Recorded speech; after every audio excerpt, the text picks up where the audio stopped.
Hey, what's up, YouTube? Well, now that we officially have our results for the NBA draft lottery for the upcoming 2018 NBA draft, the order is now set in stone. We now know where each single team is going to be drafting in the upcoming NBA draft, which is a little bit over a month away. So, what I wanted to do with this video, guys, is just give you a quick breakdown of a few teams that were, ended up coming out winners from the NBA draft lottery results, and some teams that really, did not benefit from the NBA draft lottery results. So kind of switching gears here and getting right into it. Let's start with the winners here of the NBA draft lottery results.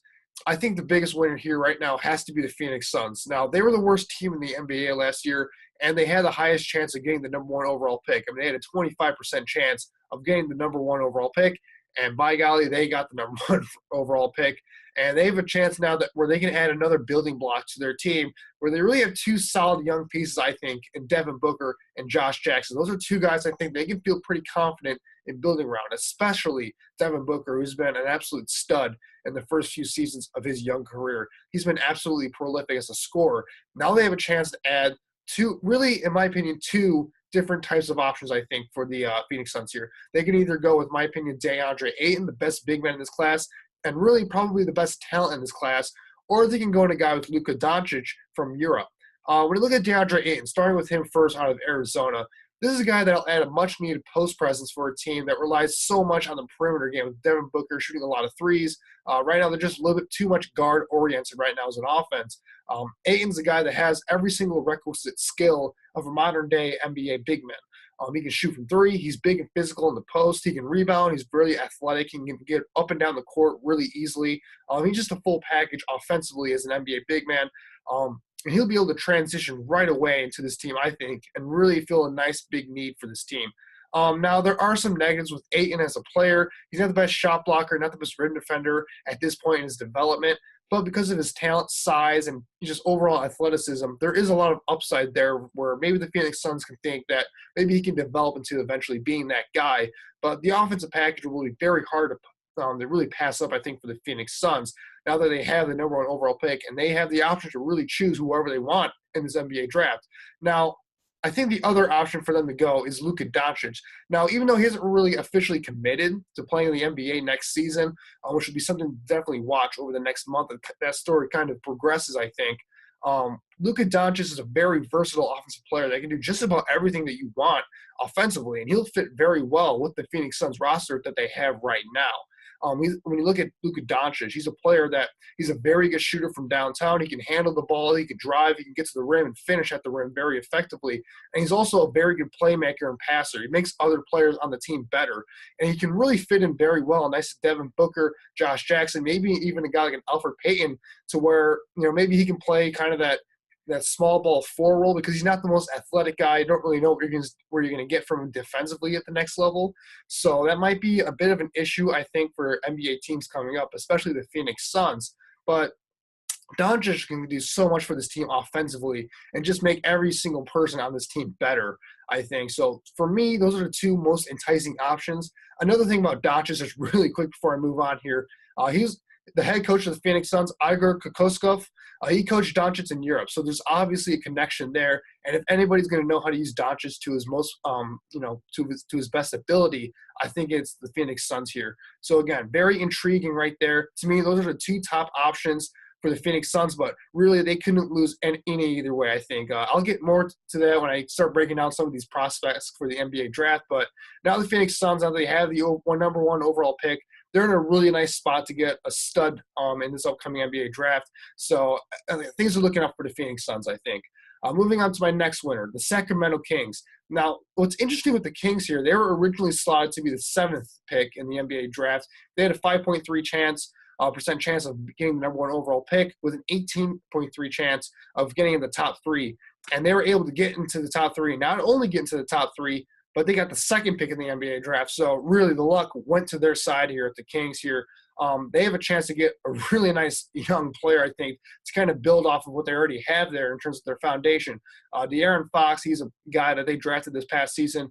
that has a lot of potential as a future starting point guard, very athletic, very tough-minded.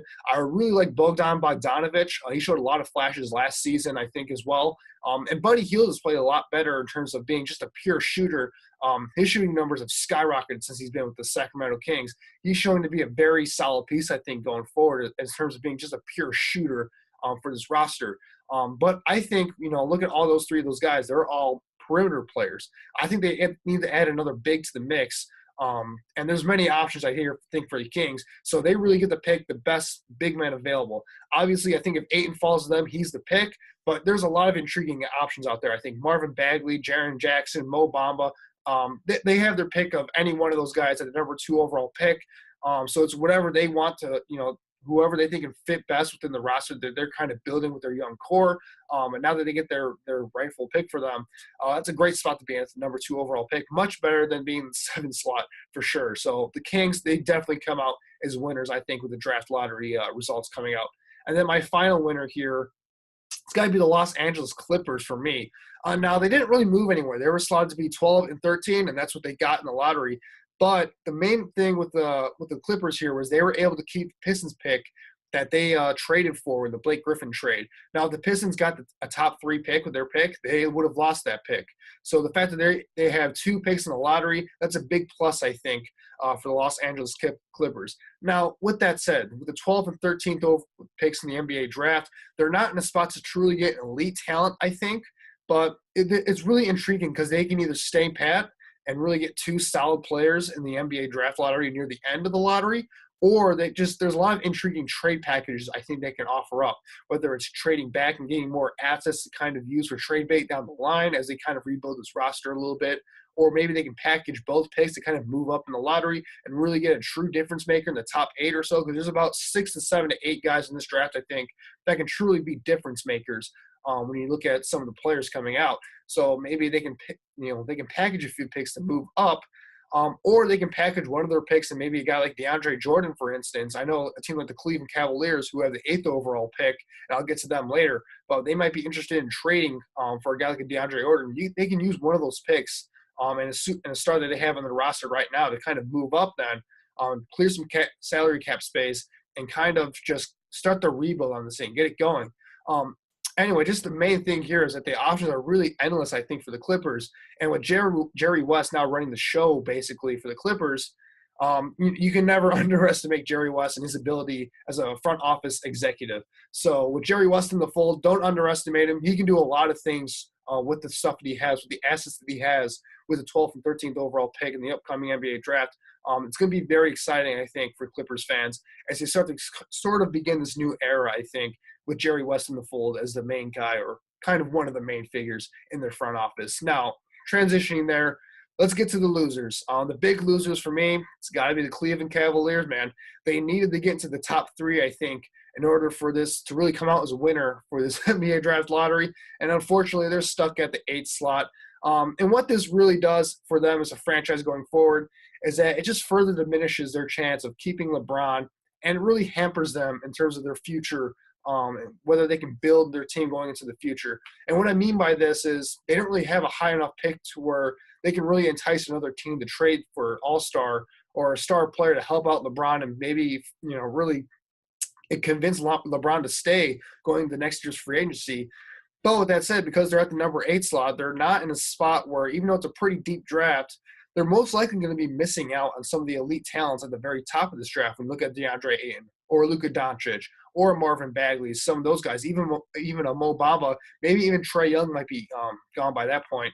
So the Cleveland Cavaliers are kind of in a tough spot where, they're not really high enough to really get a top guy and really trade for a top guy. So that the lottery really did not shake out very well for the Cleveland Cavaliers going forward. Another team that I thought lost in this one was the Memphis Grizzlies. They were originally slotted to get the number 2 pick in the NBA draft, but because of the lottery results of the Sacramento Kings moving up into the top 3, they ended up sliding down to number 4. And like I said, this is a pretty deep draft in terms of the lottery, but really there's 3 players that really stand out, I think. It's got to be Ayton, Doncic, and Bagley, like I mentioned before. they're likely going to miss out on all three of those guys. I think those are the three guys in this class that can truly be difference makers going forward, that can really get on a team and be truly difference makers right away, potentially being all-star, superstar type of players in the future. They're going to miss out on those guys. So really, with the fact that they dropped to number 4, it just takes away from the fact that they need to transition away from Marcus Gasol, the Mike Conley, kind of that era of the grinding out Grizzlies, and get their next superstar player. And because they're going to probably miss out on those 3 guys, they probably missed their chance. With that said, they can still get a guy that can really be a nice player, an all-star type of player. When I look at guys like Jaren Jackson, Mo Bamba, Trae Young, etc., there's a lot of guys there they can draft and be pretty confident in developing and to be very nice players, but they just don't have quite that upside, I think. They may be guys where if you pick them, you might be confident in them a little bit, but it's going to take some significant development time for them to be truly difference makers down the line. So that's kind of the situation the Memphis Grizzlies are in. They would definitely like to stay in the top 3 at least, I think, for this NBA draft. And finally, my last loser, pains me to say it, it's got to be my Chicago Bulls. Not only were they slotted to be the number 6 team, number 6 slot in the NBA draft before the lottery came out, but they ended up moving down to the 7th slot. Now, it's not a big jump necessarily. For me, this is just further proof that Garpax, the 2 bozos running the show at the Chicago Bulls, they have no idea what they're doing, and they don't even know how to tank correctly. Like, come on. Like, how can you mess up losing? They tried to lose, and they couldn't even do it. They're lucky that Lauri Markkanen has turned out to be an absolute stud for them. He's not a guy that I think can be a number 1 guy going forward, more of like a number 2 or number 3 type of player on a true championship contending team. But still, he's going to be an all-star at some point. They got to be feeling pretty lucky that they were able to get him in last year's draft. But now they're in a situation, just looking at this rebuild as a whole, they're going to have to pay Zach LaVine in order to maintain the kind of their crazy ego that the Jimmy Butler trade worked out for them, even though it was a terrible trade and totally a one-sided trade for the Timberwolves. Chris Dunn, he showed promise last season, but I mean, are you really sure he's a guy that you can really build around, or is he just a guy that's really good at defense but doesn't really offer much else as a player going forward? And he's going to be 24 years old, so how much development is left there? But, of course, they're going to trick themselves into thinking that they had the point guard of the future there, so they're going to miss out on a guy like a Trae Young potentially if he falls to them, because they're going to think, oh, we got a point guard of the future. We're fine there. We don't need to draft a guy like a Trae Young. So it's just crazy, man. It's crazy, man. And they just won way too much early in the season last year, despite not having enough young players with really high upside. As a Bulls fan, man, it's depressing. It's just depressing to see this team just stuck in the rut yet again. They need to get a star player in this draft.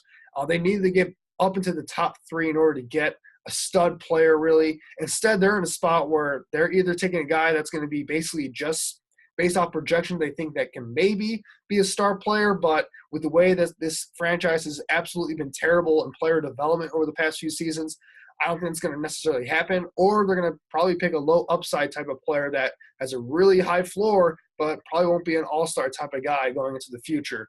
And I think that's the way they're probably going to go. And specifically, I think they're going to look at a guy like a Mikal Bridges from Villanova. We look at a good 3-and-D player who's got a very good winning program, multiple years in school. The Bulls absolutely love that type of player. Looking like a Denzel Valentine, Tony Snell, Jimmy Butler. Those are some examples of some of those guys that they like taking those type of players.